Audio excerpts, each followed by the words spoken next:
ఓ నిజాం పిశాచమా, కానరాడు నిన్ను బోలిన రాజు మాకెన్నడేని, తీగలను తెంపి అగ్నిలో దింపినావు నా తెలంగాణ కోటి రతనాల వీణ.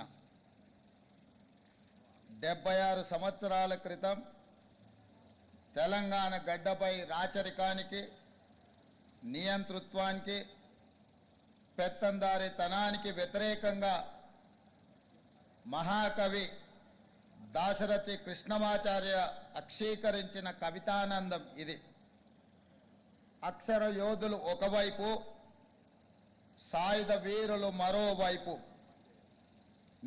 నిరంకుశ రాజును, ఆనాటి రాచరిక వ్యవస్థను ముట్టడించి తెలంగాణ బానిస సంఖ్యలు తెంచిన చారిత్రాత్మక ఘట్టం 1948 సెప్టెంబర్ 17న ఇదే హైదరాబాదు గడ్డపై ఆవిష్కృతమైంది. ఒక ప్రాంతానికో, ఒక కులానికో, ఒక మతానికో వ్యతిరేకంగా జరిగిన పోరాటం కాదు ఇది. ఒక జాతి తన స్వేచ్ఛ కోసం, ఆత్మగౌరవం కోసం రాచరిక పోకడలపై చేసిన తిరుగుబాటు. తెలంగాణ అంటే త్యాగం. ఈ త్యాగాలకు ఆద్యుడు దొడ్డి కొమరయ్య లాంటి ఎంతోమంది వీరులు తమ ప్రాణాలను ఒడ్డి సాయుధ పోరాటానికి ఊపిరి పోసిన గొప్ప వ్యక్తులు దొడ్డి కొమరయ్యతో పాటు ఎంతోమంది వీరులు. నాటి సాయుధ పోరాటంలో ఎందరో ప్రాణ త్యాగాలు చేశారు, జీవితాలు త్యాగం చేశారు. సర్వం కోల్పోయినా లక్ష్య సాధనలో వెనుకంజ వేయలేదు. ఆనాటి సాయుధ పోరాటంలో ప్రాణాలు వదిలిన అమర వీరులకు ఈ సందర్భంగా ఘనమైన నివాళిని అర్పిస్తున్నాను. 4 కోట్ల తెలంగాణ ప్రజలకు ప్రజాపాలన దినోత్సవ శుభాకాంక్షలు తెలియజేస్తున్నాను.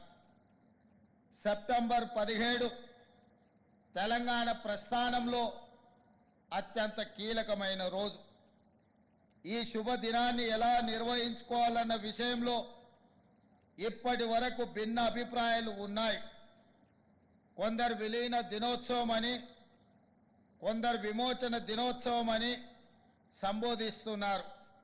ప్రజాప్రభుత్వం అధికారంలోకి వచ్చిన తర్వాత సెప్టెంబర్ 17ను అధికారికంగా నిర్వహించాలని నిర్ణయించినాం.